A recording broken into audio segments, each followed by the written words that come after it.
कौटिल्य अर्थशास्त्र के प्रथम अधिकरण में हम लोग अभी तक जो पढ़ चुके हैं उसके आगे आज हम लोग पढ़ेंगे मंत्री और पुरोहित की किस प्रकार से नियुक्ति होती है। अध्याय 8 और प्रकरण 4। कौटिल्य ने मंत्री परिषद के प्रमुख 4 सदस्य बताए हैं। श्रेष्ठता के अनुसार जो इनका क्रम है, सबसे पहले मंत्री, फिर उसके बाद पुरोहित, उसके बाद सेनापति और युवराज। इसके अतिरिक्त और भी उनके जो मंत्री परिषद है उसमें पौर, जानपद आदि भी सदस्य होते हैं इनके मंत्री परिषद के।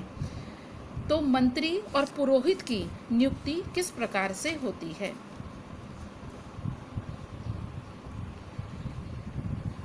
मंत्री और पुरोहित कौटिल्य अर्थशास्त्र के अनुसार 3 श्रेणियां बताई हैं। राज्य के जितने अधिकारी हैं उनको कौटिल्य ने 3 भागों में बांटा है। तो प्रथम जो भाग है या जो प्रथम श्रेणी है उसके अंतर्गत ही मंत्री और पुरोहित आते हैं, क्योंकि प्रथम श्रेणी में मंत्री, पुरोहित, सेनापति और युवराज आते हैं। दूसरी श्रेणी में द्वारिक, समाहर्ता, सन्निधाता। तीसरी श्रेणी में नायक, पौर, दंडपाल, दुर्गपाल, अंतपाल इत्यादि को रखा गया है। आज इस प्रकार से हम देखते हैं कि मंत्री और पुरोहित की नियुक्ति के लिए क्या क्या योग्यताएं या हम कहें कि क्या क्या विशेषताएं होनी चाहिए। जानपदो अभिजातः स्व अवग्रह कृत शिल्प चक्षुष्मान प्राज्ञो धारिष्णु दक्षो वाग्मी प्रगल्भः। ये अलग अलग विशेषताएं बताई गई हैं। अब बताया है कि स्वदेशो उत्पन्न, अपने देश में उत्पन्न हो, अभिजातः अच्छे वंश में, कुलीन वंश का हो, अच्छे वंश में उत्पन्न हो, और अवगुण से रहित हो, जिसमें दोष ना हो, और क्या हो, निपुण हो और ललित कलाओं का ज्ञाता हो, ललित कलाओं को जानने वाला हो, अर्थशास्त्र का विद्वान हो, बुद्धिमान हो, और जो कैसा हो, जिसकी स्मरण शक्ति बहुत अच्छी हो, अच्छी स्मरण शक्ति वाला हो, चतुर हो, वाग्मी वाक्पटु हो, प्रगल्भ दबंग हो, डरे नहीं, दब्बू किस्म का ना हो, और प्रतिवाद और प्रतिकार करने में समर्थ हो। किसी भी चीज़ के विषय में उसको यदि निषेध करना है तो उसके अंदर इस प्रकार का सामर्थ्य भी होना चाहिए। और उत्साह प्रभाव युक्त क्लेश सह, क्या क्या चीज़ें और होनी चाहिए, प्रभावशाली होना चाहिए उसको, उत्साही, सहिष्णु, शुचि, पवित्र, और क्या होना चाहिए, मित्रता के योग्य, मैत्रो दृढ़ भक्ति, मित्रता के योग्य, दृढ़ स्वामी भक्ति, सुशील, समर्थ, स्वस्थ, शील, बल, आरोग्य, सत्व संयुक्त, सुशील, समर्थ, स्वस्थ, धैर्यवान, निरभिमानी, अभिमान से रहित, स्तंभ, चापल्य वर्जित, और कैसा हो, स्थिर प्रकृति वाला हो। ऐसा नहीं हो डामाडोल होता रहे उसका चरित्र, कभी कुछ तो कभी कुछ, ऐसा नहीं हो। और इसके अतिरिक्त वो हो संप्रियो, जो देखने में आकर्षक हो, जिसका व्यक्तित्व जो देखने में प्रियदर्शी हो, और द्वेष की वृत्ति से रहित हो, वैराणाम कृते अमात्य संपत, द्वेष की वृत्ति से रहित पुरुष को प्रधानमंत्री पद के योग्य है। प्रधानमंत्री यानी कि मंत्री परिषद में बहुत सारे मंत्री होते हैं, लेकिन उन सभी परिषद में जितने मंत्री हैं उनका जो प्रमुख है उस पद के लिए ऐसा व्यक्ति योग्य है। उसमें ये सारी योग्यताएं होनी चाहिए, जिनमें से पदार्थ गुणहीनो मध्यम अवरव, वो कहते हैं इनमें से 1/4, 1/4 या फिर आधी भी जिसमें योग्यताएं हों उन्हें मध्यम या फिर निकृष्ट मंत्री हम बना सकते हैं। जिसमें आधी होंगी उसको तो मध्यम, फिर उसके बाद वो कहते हैं ऐसे हम मंत्री का चयन कर सकते हैं, उनकी नियुक्ति कर सकते हैं, जिनमें ये सारी विशेषताएं होनी चाहिए। क्योंकि कोई भी हम कार्य करते हैं उसके लिए कुछ कुछ जो हमारी योग्यताएं निर्धारित की हैं वो तो हमारे अंदर होनी ही चाहिए। उसी प्रकार से तेषां जनपद अवग्रहम च अप्यत परीक्षेत, मंत्री नियुक्त करने से पहले राजा को चाहिए कि वह प्रामाणिक, पूरी तरह से प्रामाणिक, सत्यवादी और आप्त पुरुषों के द्वारा उनके निवास स्थान समान विद्धेभ्य शिल्पम शास्त्र चक्षुष्मतां च कर्मारम्भेषु प्रज्ञां धारिष्णुतां दाक्ष्यां च कथायोगेषु वाग्मित्वं प्रागल्य प्रतिभावान यानी कि प्रतिभा से युक्त, वत्वम युक्त हो। और क्या क्या विशेषताएं हैं और भी हम उसके विषय में पढ़ते हैं। ये कहते हैं कि वे प्रामाणिक, सत्यवादी, सच बोलने वाला, आप्त पुरुषों के द्वारा उनके निवास स्थान और उनकी आर्थिक स्थिति का, कहने का मतलब जो आपको जानते हैं, जो आपके विश्वसनीय वक्ता हैं, जो विश्वसनीय हैं आपके जो लोग, वो उस व्यक्ति को जानते हों, उसके निवास स्थान को जानते हों, उसकी आर्थिक स्थिति को जानते हों, सहपाठियों के माध्यम से उनकी योग्यता और शास्त्र प्रवेश का, नए नए कार्यों में नियुक्ति कर उनकी बुद्धि, स्मृति, चतुराई का व्याख्यानों और सभाओं के माध्यम से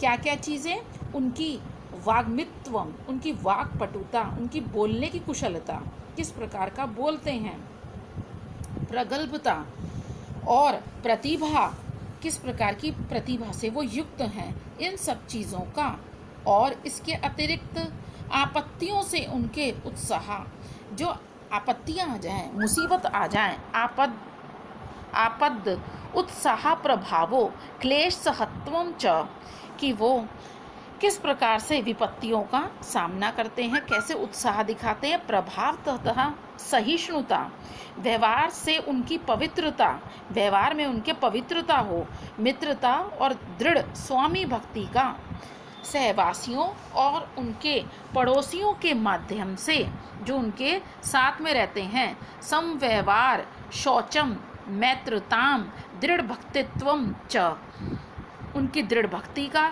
उनकी पवित्रता का, उनकी दृढ़ स्वामी भक्ति का, सहवासियों और पड़ोसियों के माध्यम से। सहवासी कौन होते हैं? जो साथ में उसके रहते हैं। पड़ोसी जो उसके आसपास रहते हैं, उनके माध्यम से उनके शील, बल, आरोग्य, सत्वम, शील उनका कैसा व्यवहार है, बल, स्वास्थ्य, गौरव, अप्रमाद और स्थिर वृत्ति का पता लगाएं। अचापल्यम च, स्थिर वृत्ति मतलब वो अपने एक जो निर्णय ले लिया उस पर टिका रहे, दृढ़ निश्चय वाला हो, ऐसा नहीं हो उसकी प्रकृति अस्थिर हो। अस्थिर प्रकृति वाला व्यक्ति किसी भी तरह से विश्वास योग्य नहीं होता है। तो मधुरभाषी स्वभाव हो, द्वेष से रहित हो, प्रत्यक्षतः प्रकृति की परीक्षा स्वयं राजा करे। वो कहते हैं ये सारी विशेषताओं से युक्त, और इतने सारे साधन बता दिए कि जो उसके आसपास के लोग हैं, पड़ोसी हैं, जो उसके साथ रहने वाले लोग हैं, जो आपको जानते हैं, ऐसे लोगों से सारी उनकी विशेषताओं का अच्छी तरह से राजा पता करे, तभी नियुक्त करे, नहीं तो राजा को हानि हो सकती है। प्रत्यक्ष, परोक्ष, अनुमेया ही राज्यवृत्ति ही। प्रत्यक्ष, परोक्ष और अनुमेय राजा के व्यवहार की ये 3 प्रकार की वृत्तियां होती हैं। प्रत्यक्ष क्या होता है? जो हम सामने देख सकते हैं। परोक्ष, जो चीज़ हमारे सामने नहीं है। स्वयं दृष्टम प्रत्यक्षम, स्वयं देखा हुआ प्रत्यक्ष। दूसरों के माध्यम से जाना हुआ परोक्ष। पर उपदिष्टम परोक्षम, जो दूसरों के द्वारा उपदिष्ट किया जाए, बताया जाए, उसको परोक्ष। कर्मसु और संपादित कार्यों से किए जाने वाले कार्यों का अनुमान लगाना अनुमेय कहलाता है। कर्मसु कृतेना कृतो वेक्षण अनुमेयम, जो कार्य दिए गए हैं वो किस प्रकार से पूरे किए हैं, संपादित किए हैं, इसके द्वारा ऐसा जो ये विधि है उसका अनुमान लगाना, उसको हम अनुमेय कहते हैं। तो तीन प्रकार की विधियों से राजा उसके व्यवहार को ज्ञात करे और योग पद्यात कार्यों की विधि और उनके विधान एक जैसे नहीं हैं। राजा उन कार्यों को किसी भी प्रकार से अकेला नहीं कर सकता है, जिससे कार्यों के संपादन में देश काल का अतिक्रमण ना हो। देश काला त्यो माँ भूदिति परोशम अमात्य। इस प्रकार से अमात्यों के द्वारा परोक्ष रूप से राजा उन कार्यों को कराए जिन कार्यों को राजा खुद नहीं देख सकता, परोक्ष रूप से वो अमात्यों को कराए। इस हेतु अमात्यों की नियुक्ति और परीक्षा के लिए ऊपर जैसा विधान बताया गया है। ऊपर जैसा विधान मतलब कि जो तीन प्रकार की विधियां हैं, तीन प्रकार से राजा उनके व्यवहार को ज्ञात करके, उनके व्यवहार को जान के, तीन प्रकार की विधियां हैं। कुछ कार्य तो राजा प्रत्यक्ष करवाते हैं, कुछ परोक्ष करवाते हैं, और कुछ जो दूसरे उनके जो उनके सेवक हैं, जो उनके अधीन हैं, वो उनको बताते हैं। तो यहाँ पर अब हमने इतना पढ़ा मंत्री के विषय में। अब आती है पुरोहित की योग्यता। पुरोहित की योग्यता के विषय में कहते हैं कि पुरोहित को उच्च कुल में उत्पन्न, पुरोहितम मुदितो उदित कुलशीलम, षडंगे 6 प्रकार के जो वेदों के अंग हैं, शिक्षा कल्प व्याकरण निरुक्त ज्योतिष और छंद, वेदे देवई निमित्ते दंड नित्याम चाभि विनीत आपदाम,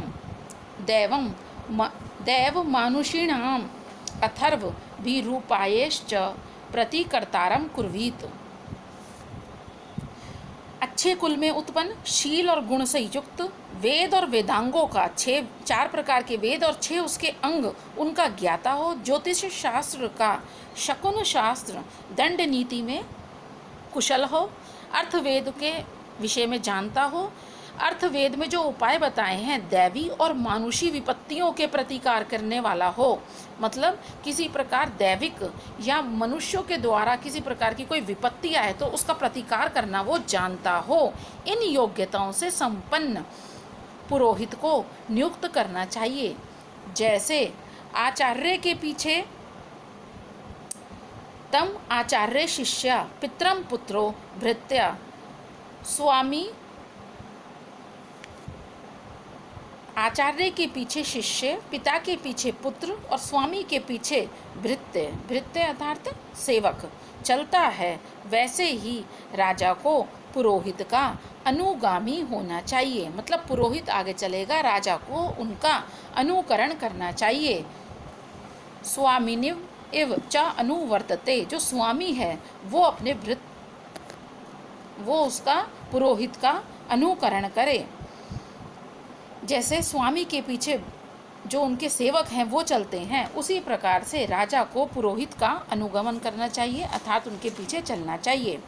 इस प्रकार से फिर अंत में एक श्लोक है, वो कहते हैं कि ब्राह्मण पुरोहित से संवर्धित सर्वगुण संपन्न योग्य मंत्रियों के परामर्श से अभिरक्षित और शास्त्रों में बताए गए अनुष्ठानों का आचरण करने वाला और राजकुल युद्ध के बिना भी अजेय और अलभ्य जितनी भी वस्तुएं हैं उनको सहज ही अपने अधीन कर लेता है। यहाँ बताया है कि यदि इन विशेषताओं से युक्त पुरोहित को नियुक्त करता है राजा, तो क्या क्या चीज़ें उसको उपलब्ध हो जाती हैं। ऐसा ब्राह्मण पुरोहित से संवर्धित राजा सर्वगुण संपन्न योग्य मंत्रियों के परामर्श से, जो उसके मंत्री हैं, परिषद जितने मंत्री परिषद में मंत्री हैं, मंत्री मंत्र अभिमंत्रितम जयति अजीत अत्यंतम शास्त्र अनुगत शस्त्रितम, शास्त्रों के अनुष्ठान का आचरण करने वाला राजकुल युद्ध के बिना किसी युद्ध को लड़े वो जीतता है और वस्तुओं को सहज ही प्राप्त कर लेता है। इसके आगे का हम अगली कक्षा में पढ़ेंगे।